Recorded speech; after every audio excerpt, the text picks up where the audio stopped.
Hi everybody, well, I saw The Flash. I've been worried about The Flash for a long time, but I decided I'm going to give it a shot, and I went and saw it. Here's my problem with The Flash. First off, we all know, well at least most people know, of the troubled background of Ezra Miller. He's been seen doing some outrageous things to people. He's basically not a nice person. Let's put it that way. He's not a great guy. And we know that The Flash has been in turmoil for a long time. It's been redone and reshot. Its original budget was $200 million, and they've gone in for some huge reshoots. It's probably closer to $350 million budget now to make that movie, plus what it costs to advertise for it, etc., etc., etc. And we got what we got. Now the story takes place where the Flash goes back in time and basically runs into himself. He runs into a different Batman. It's not that Back to the Future type of event where you go back to the future and if you change everything you go back to normal. It's more of an event where if you go back to the future you're creating a new timeline and things change from then on. And that's where Michael Keaton's character of Batman comes in, and also it's not Superman they come into in the past, it's Supergirl, etc., etc., etc. This is no surprise, it's in the trailer. If you've seen the trailer, you know that. It's not a spoiler. The trouble with the movie is the opening scene of the movie is so outlandishly goofy. It's like it didn't know what to do. We got to have this really epic opening scene. And so they said, well, we're going to do a scene because everyone kind of liked in X-Men, when he ran in and he was saving all of the people in slow motion, running so fast as the explosion was going through the school and all that. Yeah, but it's been done. It's been done over and over again. I mean, Sonic does it, for God's sakes. They do it in cartoons now. This was no new thing to have the Flash running in slow motion. They've done it in Flash movies. They did it when he was fighting Superman, etc. The trouble is, in this one, they really went overboard. They were catching babies out a window and putting them into microwaves, and that was supposed to keep the baby safe from falling out of a building. And yes, he catches it on the slide at the bottom and it slides down and things like that. But I mean, they fell from 50 stories up to the ground below and falling on a slide inside a microwave. Not to mention it would probably asphyxiate the baby. It was just dumb. It was a dumb opening scene and so goofy that it took me out of The Flash. It took me out of the seriousness of the next part of the movie.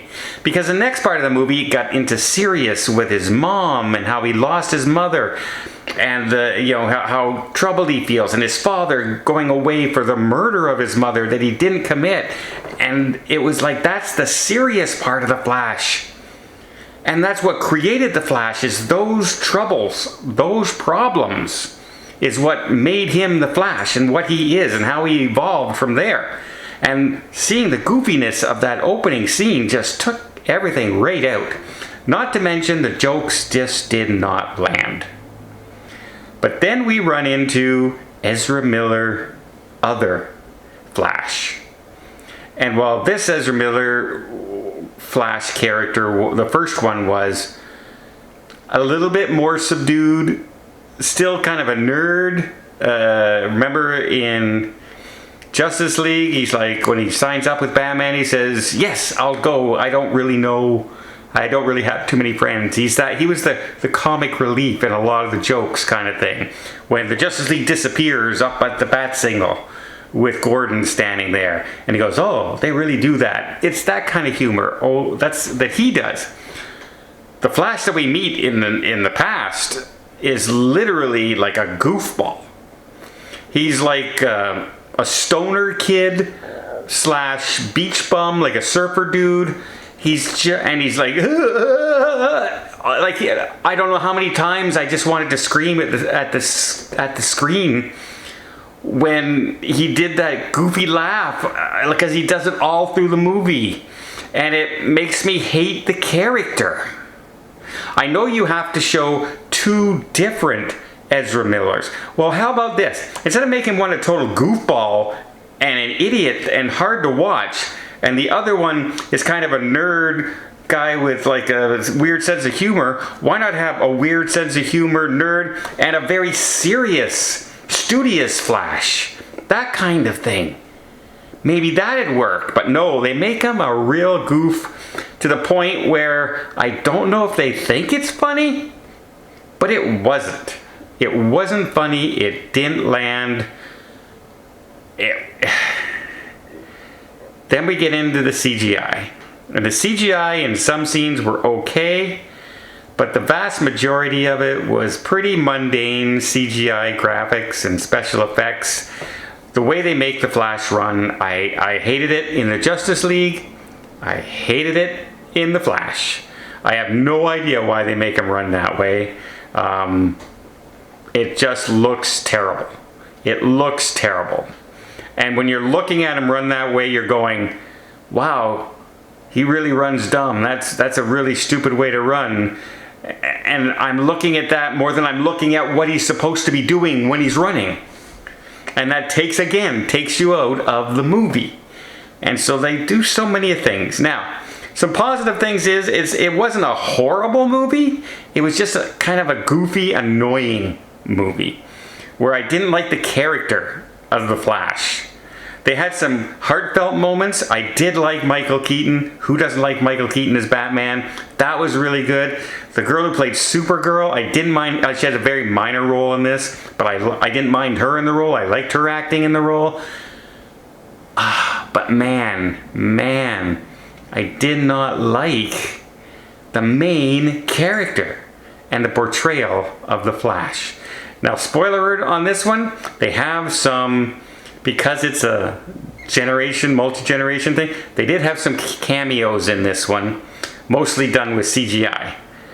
Those were the best part of the film.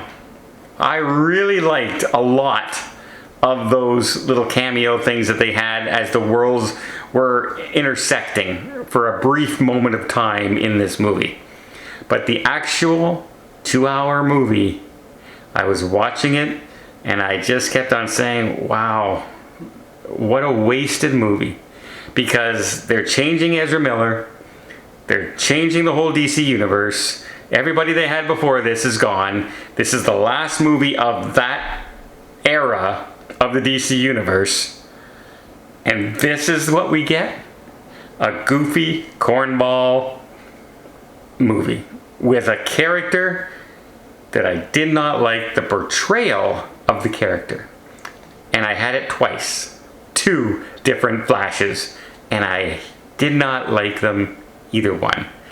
So yeah, I'm going to give The Flash a 6. It's not a terrible movie, but it's not a movie that I came out of going, yeah, well, that was worth, $12, $15, whatever it costs nowadays. If you have a popcorn and a Coke, it's $100. So yeah. And to top it all off, I had saw Elemental right before that. And I did not like that neither. So all in all, my movie day was not a great day.